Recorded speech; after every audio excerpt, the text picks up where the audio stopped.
નમસ્કાર, આપ જોઈ રહ્યા છો નેશન પ્લસ ન્યૂઝ. હું છું આપની સાથે હેતલ ભગત.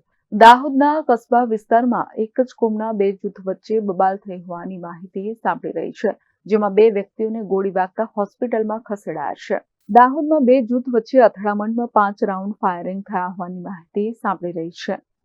દાહોદના કસ્બા વિસ્તારમાં એક જ કોમના બે જૂથ વચ્ચે બબાલ થઈ છે. આ ઝઘડામાં ફાયરિંગ થતા બે લોકો ઘાયલ થયા છે.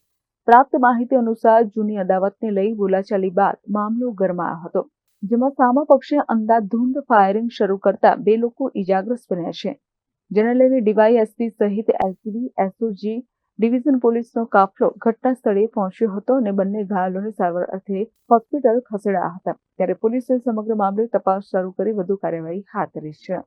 Bureau report, nation plus news. સમાચારોના સતત અપડેટ મેળવવા માટે અમારી નેશન પ્લસ ન્યૂઝની યુટ્યુબ ચેનલને સબસ્ક્રાઇબ કરો, બેલ આઇકન દબાવો અને જોડાયેલા રહો ફેસબુક, ઇન્સ્ટાગ્રામ અને ટ્વિટર પર.